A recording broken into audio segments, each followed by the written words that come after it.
لیتسیای کاسبی تکنیکی نهایی واسه از سال 1957 فعالیت می‌نماید. این مؤسسه دولتی به طور نمودنی کادرهای کارگری مشغول است. سال گذشته این مؤسسه را 120 نفر از روی اختصاص‌های گوناگون تراکتورچی، ماشینیست، حسابچی، کفشگر گازی و برقی، دوزنده اینترنت و تکنولوژیا ختم کردند. لیتسیای کاسبی تکنیکی با سال نوی تحصیل پورا омода میباشد.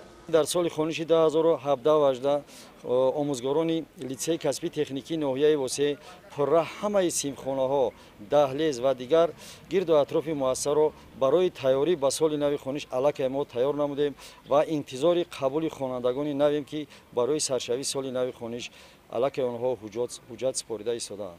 در ولایت خطلون 17 لیتسی‌های کاسبی تکنیکی فعالیت دارند.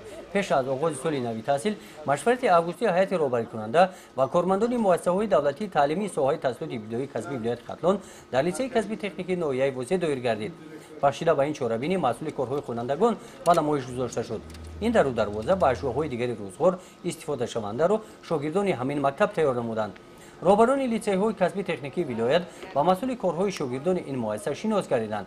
در قسمت دیگری چهاربینی اشتراکچیان مشورت августии با گروه‌ها جلو شده وابسته به سمت فعالیتشان صحبت کردند. تغییر الهه‌ها در برنامه‌های تعلیمی و آمادگی‌ها به سال نوی تحصیل مورد محاکمه قرار داده شدند. گزارش خواجه نظری خدای نظر ظهورов از ناحیه واسه برای برنامه اطلاعات نوید.